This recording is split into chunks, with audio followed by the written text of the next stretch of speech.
બહુચરાજી મામલતદાર દ્વારા નોટિસ વગર મકાન તોડાતા ગ્રામજનોમાં ઉઠ્યો રોષ। બહુચરાજી બેચર ગામમાં રસ્તાના મુદ્દે ગંભીર વિવાદ ઊભો થયો હોવાનું સામે આવ્યું। ગામમાં અગાઉથી કાયદેસર રસ્તો હોવા છતાં તે રસ્તાની વચ્ચે મકાન બનાવી દેતા રસ્તો બંધ થવા પામ્યો હતો।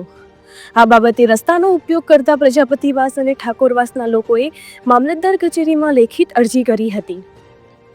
प्राप्त माहिती मुजब આજરોજ બહુચરાજી મામલતદાર પોલીસ બંદોબસ્ત સાથે જેસીબીથી મકાનના આગળના ભાગને તોડવાની કામગીરી કરવામાં આવી, પરંતુ વિવાદાસ્પદ રસ્તાના હકદારોની ના હોવા છતાં ચમનજી ઠાકોરના બાથરૂમ ચોકડી દિવાલ તોડી નાખવામાં આવ્યું હતું।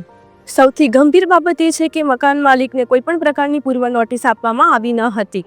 સ્થાનિક લોકોના જણાવ્યા અનુસાર જે રસ્તો બનાવવામાં આવ્યો છે તે તેમનો કાયદેસરનો રસ્તો નથી। રસ્તાના હકદારોએ મામલતદારને સ્પષ્ટ જણાવ્યું હતું કે તેમનો કાયદેસર રસ્તો વર્ષોથી આ નથી, બીજા સ્થળે છે। અમને તે જ રસ્તો કરી આપો અને આ રસ્તે ચાલવા માંગતા નથી અને ત્યાં જ રસ્તો ખુલ્લો કરવામાં આવે। તેમ છતાં મામલતદાર દ્વારા કહેવામાં આવ્યું કે હું તમારા માટે નવરું નથી, રસ્તો કરી આપ્યો છે, તમારે ચાલવું હોય તો ચાલો, નહીં તો ના ચાલશો। રસ્તાના હકદારોનો દાવો છે કે તેઓને જે રસ્તો આપવામાં આવ્યો છે ત્યાં તેમનો કોઈ કાયદેસર હક નથી અને તેઓ તે સ્વીકારવા તૈયાર નથી।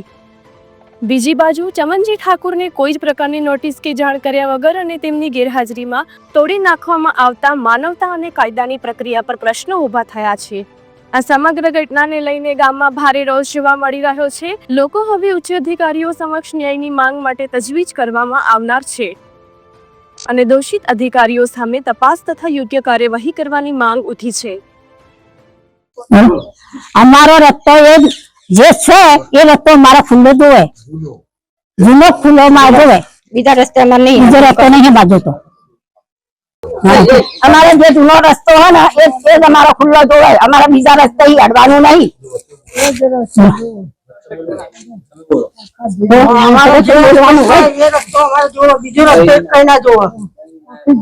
હું પૈણી નહીં, 50 વર્ષથી પૈણી નહીં, ખુલ્લો હતો પણ આ લોકો બંધ કર્યો। આ 10 વર્ષ છે, વધારે નહીં છે। મારો છોકરો પૈણાયો તારા ઘર નતું। અનિલભાઈ વેલાજી ઠાકોર। શું આપની રજૂઆત હતી?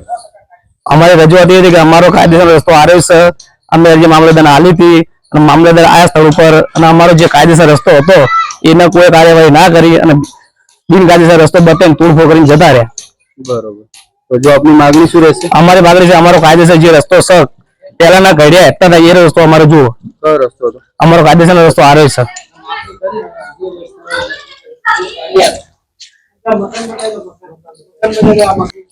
અને બ્લોક કરી દીધેલો છે। શું નામ આપનું? પ્રજાપતિ દિનેશભાઈ ગોલાબભાઈ। શું રજૂઆત હતી આપની?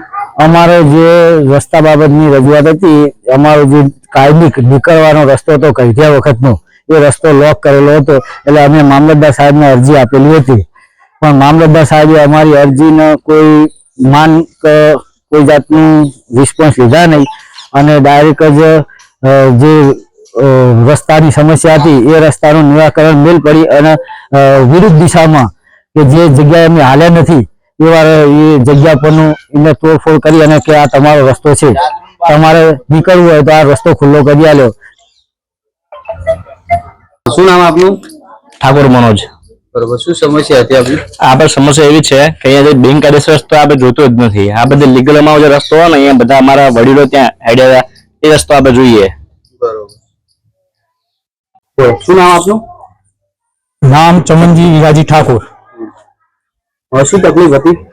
તકલીફ એ કે આ લોકોએ જ્યાં આને રસ્તાની માંગણી માટે જ્યાં નોટિસ આપેલી એ જગ્યાએ કામ નહીં કર્યું અને મારું જ્યાં મામલતદાર આવ્યા ત્યારે એમને પૂછ્યું હતું કે ભાઈ રસ્તો ક્યાં હતો, અમને કાયદેસર રસ્તો બતાવ્યો છતાં પણ મામલતદારે કોઈ જાતનું આપણે હવે ખોટી કાર્યવાહી કરી નાખી, અહીંયા અનલીગલી રસ્તો અહીંયા કાઢી નાખ્યો। જયારે મામલતદારને પૂછવામાં આવ્યું ત્યારે મામલતદાર એવું કહે કે મને અહીંયા સીધું દેખાણું તો અહીંયા મેં રસ્તો કરી નાખ્યો, મને કોઈ નોટિસ નથી આપી, કોઈ જાતની જાણ નહીં કરી, પહેલા તો મારી ગેર મોજૂદગી માર્યું કામ કરીને જતા રહ્યા।